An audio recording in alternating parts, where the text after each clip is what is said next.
I wondered if you might make it here. You're quite resourceful. I'm known as Father. The Institute is under my guidance. I know why you're here. I'd like to discuss things with you face to face. Please, step into the elevator.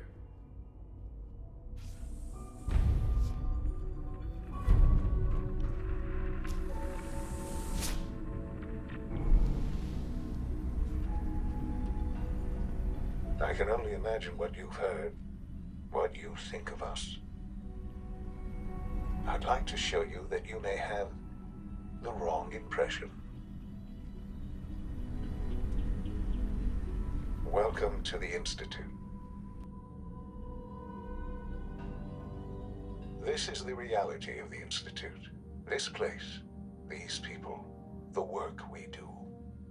For over 100 years, we've dedicated ourselves to humanity's survival. Decades of research, countless experiments and trials, a shared vision of how science can help shape the future.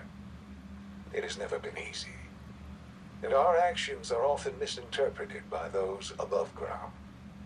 Someday, perhaps, we can show them what we've accomplished. But for now, we must remain underground.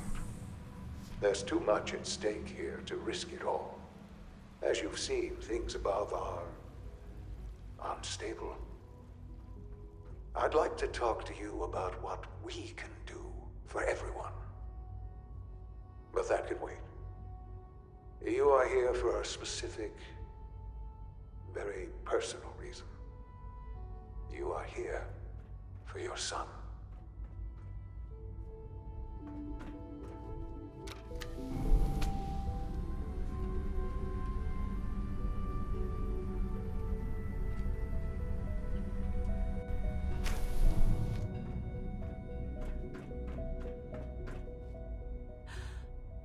Sean? Huh? Yes, I'm Sean.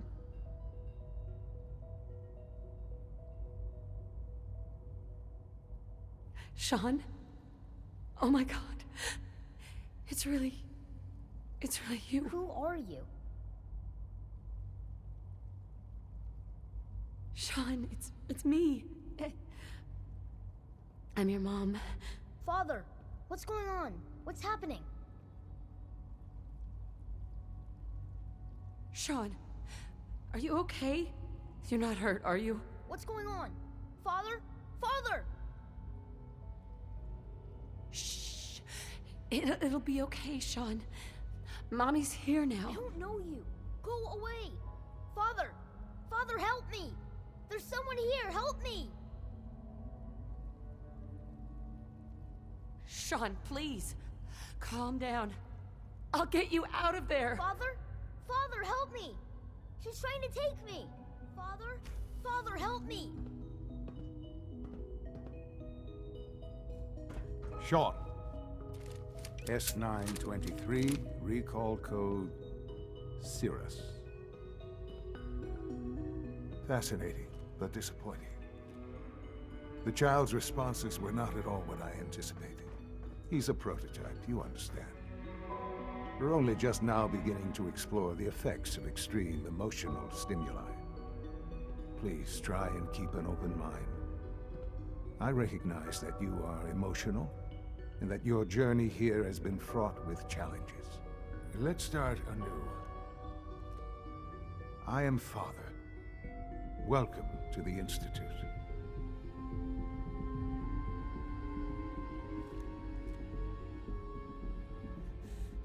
Give me Sean. The real Sean. Right now! I know. I know. You've gone to such lengths to find him. I'll make this very simple. Where is my son? He's here, in the Institute. Closer than you think. But I need you to realize that this situation is far more complicated than you could have imagined. You have traveled very far, and suffered a great deal to find your son. Well, your tenacity and dedication have been rewarded. It's good to finally meet you. After all this time, it's me. I am Shaun. I am your son. How is that even possible? I know this is a lot to take in. In the vault, you had no concept of the passage of time. You were released from your pod and went searching for the son you'd lost. But then you learned that your son was no longer an infant, but a 10-year-old boy. You believed that 10 years had passed. Is it really so hard to accept that it was not 10, but 60 years? That is the reality, and here I am, raised by the Institute, and now its leader.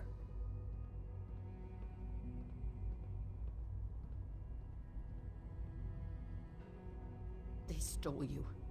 Kidnapped you.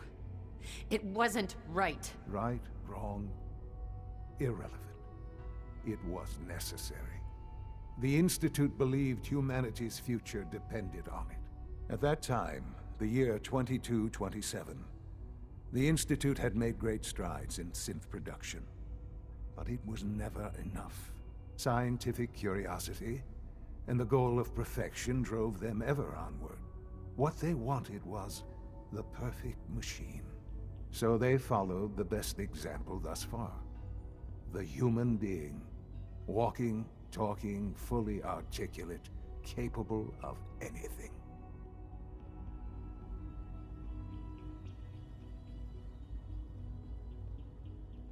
Human synths? Really? Human-like synths. A great distinction. The Institute endeavored to create synthetic organics. The most logical starting point, of course, was human DNA. Plenty of that was available, of course. But it had all become corrupted. In this wasteland, radiation affected everyone.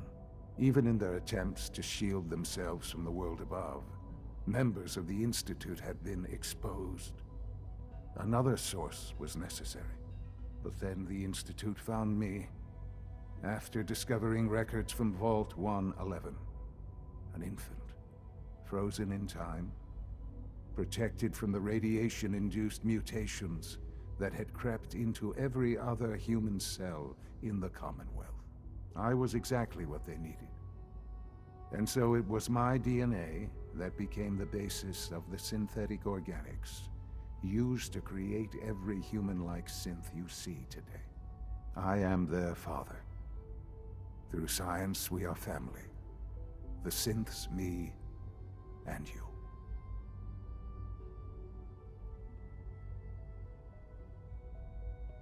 "60 years. So much time. Wasted." I know. I know you must have questions. Please. Anything I can do to help you understand. Kellogg. He worked for you? Kellogg. He was an Institute asset long before I arrived here. It wasn't until I became director that I learned of all the things he'd done. What kind of man he was. You knew the man was a psychopath, but you used him anyway? Would you have preferred that I turned him loose on the Commonwealth? At least keeping him on a short leash kept the collateral damage to a minimum. The Institute took advantage of Kellogg's vicious nature. I will freely admit that. Institute technology prolonged his life, and his usefulness far beyond any normal human lifespan. He never failed the Institute, but his cruelty became more apparent with every completed objective. I won't lie. It's no coincidence your path crossed his. It seemed a fitting way to allow you, us, to have some amount of revenge. What else can I say to ease your mind? Your father. He never got to see you grow up. Yes. What happened to him was I've gone over the records of the incident, of course. It seems what happened to him was an unfortunate bit of collateral damage. For many years, I never questioned who my parents were. I accepted my situation, and that was that. With old age comes regret. And asking what if more often. But what matters now is that you and I have a chance to begin again. What else can I say to ease your mind? So, you're in charge of the Institute? I am the acting director, yes. I spent decades working to reach this point. It's a responsibility I take very seriously. The Institute. It's important. It really is humanity's best hope for the future, no matter what those above ground might think of us.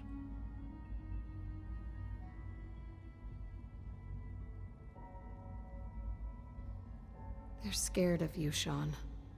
Scared of the Institute. People are always frightened by what they don't understand. Ultimately, the Commonwealth has nothing to fear from us. Whatever you've seen or heard, I know I can convince you of that. Just give me time. I know there's more for us to discuss. But the Institute is on the verge of some important breakthroughs. Your presence would be appreciated as we approach them. I've been a part of something amazing here. I've helped to build a life for myself and the people of the Institute. And now, after all these years, you have an opportunity to help with that. Doesn't that intrigue you? Isn't that what you want? You want me to stay here, in the Institute? Yes, that is what I propose. Is it so hard to imagine? The Institute can provide a better life than anything above ground. You've been in the Commonwealth. You've seen what it's like. I assure you that you are better off with us.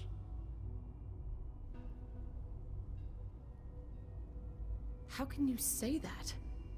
How can you be so dismissive of all those people? Everything they've done? Because it is the simple truth. And I believe you know it too. I simply ask that you give the Institute, me, a chance.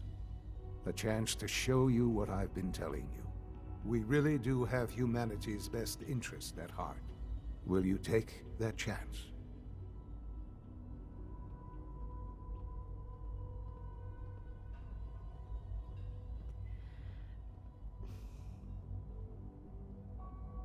All right. Thank you. The Institute is now your home, as much as it is mine. Please take some time, get to know it. Meet the people you'll be working with. You'll want to introduce yourself to the division heads. Dr. Fillmore in Facilities, Dr. Ayo in SRB, Dr. Holdren in Bioscience, and finally Dr. Lee in Advanced Systems. They've all been notified of your arrival, of course. Meet them, and then we'll discuss what comes next.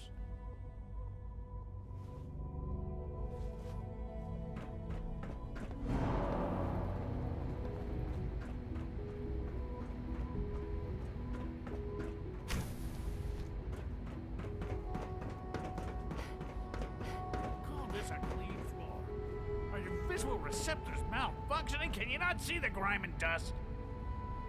Doc? You know what happens when people get robots to do all their work? They get fat and real people doing real thinking and real work. That's the future I want.